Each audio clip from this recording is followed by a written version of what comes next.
بسم الله الرحمن الرحيم. وفي السماء رزقكم وما توعدون.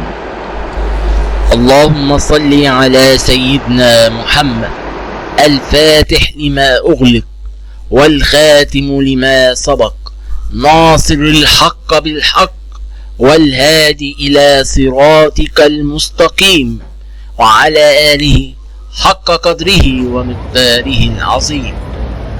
اللهم صل على سيدنا محمد صلاة العبد الحائر المحتاج الذي ضج من كل ضيق وحرج ولجأ إلى باب الكريم ففتحت له أبواب الفرج وعلى آله وصحبه وسلم.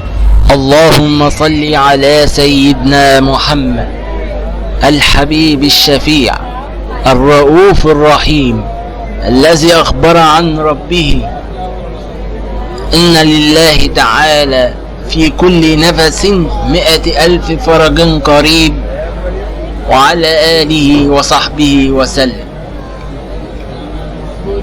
اللهم صل على سيدنا محمد طب القلوب ودوائها وعافية الأبدان وشفائها ونور الأبصار وضيائها وروح الأرواح وسر بقائها وعلى آله وصحبه في كل لمحة ونفس عدد ما وسعه علم الله.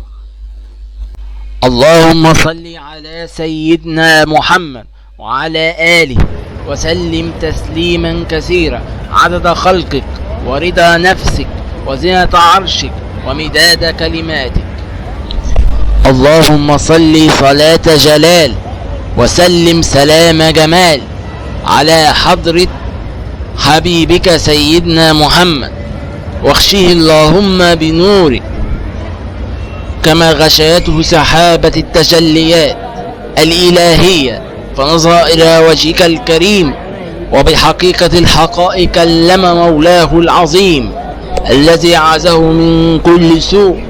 اللهم فرج كربي كما وعدت أمن يجيب المضطر إذا دعاه ويكشف السوء وعلى آله وصحبه وسلم أجمعين.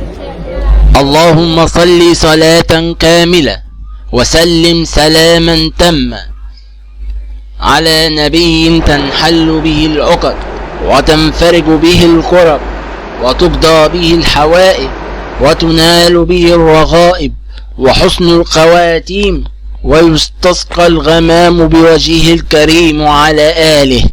اللهم صل على سيدنا محمد عدد ما ذكره الذاكرون وعدد ما غفل عنه الغافلون. اللهم صل على سيدنا محمد وآله وارزقنا النظر إلى جماله. السلام عليكم ورحمة الله وبركاته. أهلا بكم في قناة ساعة مع نور.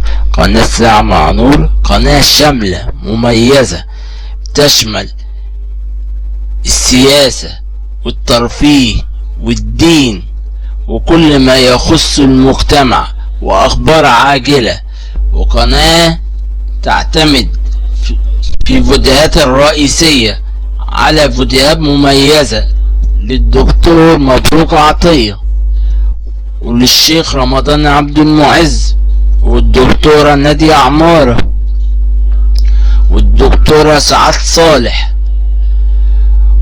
والدكتور توفيق عكاشة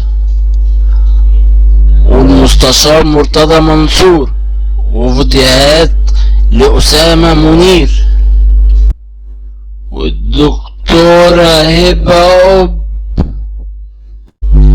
وفي فيديوهات مفاجأة هتعرفوها أول ما تنزل على القناة. ياريت تشتركوا في القناة وتفعلوا زر الجرس. زر الجرس ده مهم انكم تفعلوه عشان يجيلكم اشعار بالفيديوهات اللي بتنزل على القناة، واتمنى دعمكم وشكرا لحسن المتابعة والسلام عليكم ورحمة الله وبركاته. طبعا اعزائي المشاهدين هنشوف الفيديو كامل، بس زي ما اتعودنا بنعلق قبل الفيديو. الفيديو بيتكلم ان المتصلة سألت الدكتور مبروك عطية سؤال شخصي جدا، واعتبره ده اقتحام الخصوصية بتاعته. اتنرفز وقال لها ان مصير ده قفل الدنيا كلها وما جاوبش على السؤال ده، وان ده سؤال ما يصحش تسألهولي وعيب انك تسألهولي. تعال نشوف ايه السؤال اللي نرفز الدكتور مبروك عطية. وتنسوش تشتركوا في القناة وتفعلوا زر الجرس عشان يجيلكوا كل الفيديوهات. يا ريت تدعموا القناة، والسلام عليكم ورحمة الله وبركاته. قولي يا ريهام. السلام عليكم. ازيك يا شيخ محمد؟ السلام ستي ورحمة الله وبركاته. كان نفسي اسمع الحلقة في التلفزيون، سمعتها كلها على التليفون. ايه؟ وانا مستنية حضرتك. انا مش سامع. انا كنت مستنية اسمع الحلقة في التلفزيون، سمعتها كلها في التليفون وانا مستنية حضرتك بس خدامك معلش احنا اسفين والله. ربنا يخليك.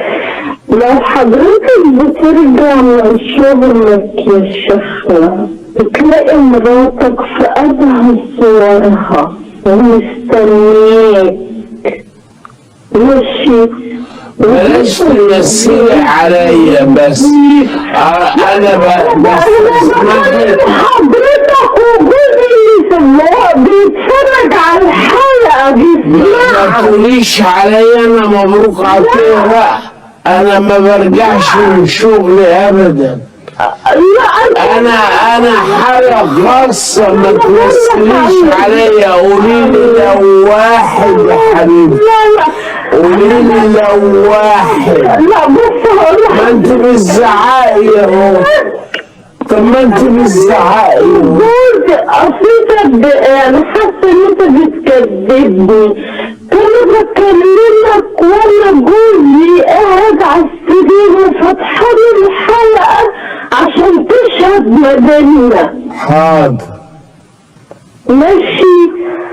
لو حضرتك بترجع بتلاقي مراتك في لا لازم برضه كل لو واحد بيرجع يلاقي مراته. انا ارفض ان مراتي يجي سيرتها على اي لسان، حتى لو حافل الدنيا. انا ما عنديش حاجه اسمها مراتي على فكره، عيب يعني انا واحد حالة خاصة. انا لا بجيب سيرة مراتي ولا بسيرة حياتي. انا الاستاذ دكتور مبروك عطية اللي جاي يقول لكم موعظة حسنة بس. لكن ارجوك قوليلي لو واحد بيرجع من شغله بيلاقي مراته قدها على سنجة 10.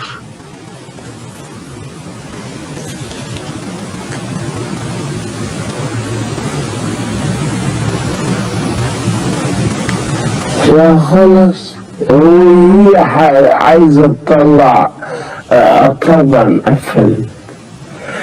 هي البنت من غير ما تتكلم انا عرفت الدنيا كلها ماشيه ازاي.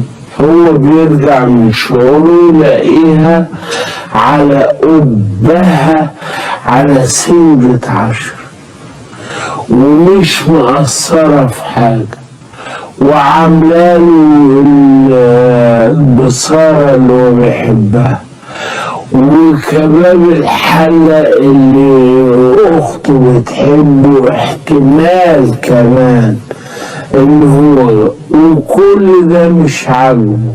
هتقولي أكتر من كده حبيبتي وعايزاني أشهد.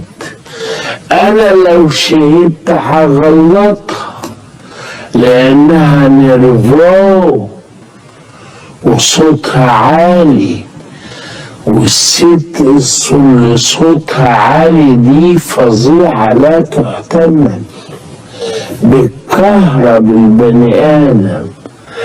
ومفيش حد بيعمل ومستني المردود. لا طبعا أنا بعمل لأن ربنا أمرني إن أنا أعمل. يعني تبقى على سنجل 5.5 18 13 زي ما انت عايز، معرفش ايه سنجة. وبعدين اللي رجع من الشغل ده عايز واحدة على سنجة 10، ده يبقى مهفوف. احنا عندنا شذوذ نفسي فظيع. اللي راجع من شغله متكسر وده فكر محتاج ايه لما يرجع؟ محتاج يشم ريحة حلوة، ومش احلى ريحة عنده من ريحة اللقمة اللي عايز ياكلها لانه جعان، ومحتاج هدوء. لما رجع النبي سيدنا محمد، يا حضرتك يا اللي عايزة تشاهديني، انا مغلطك لصوتك العالي ولازم اسمع جوزك زي ما سمعتك. انا اسف اني الحقيقة يعني شفتي اي قالت ايه اول ما اتكلمت. انا بستنى التلفزيون، سمعت الحلقة في التليفون، ما هو مش بايدي برضه.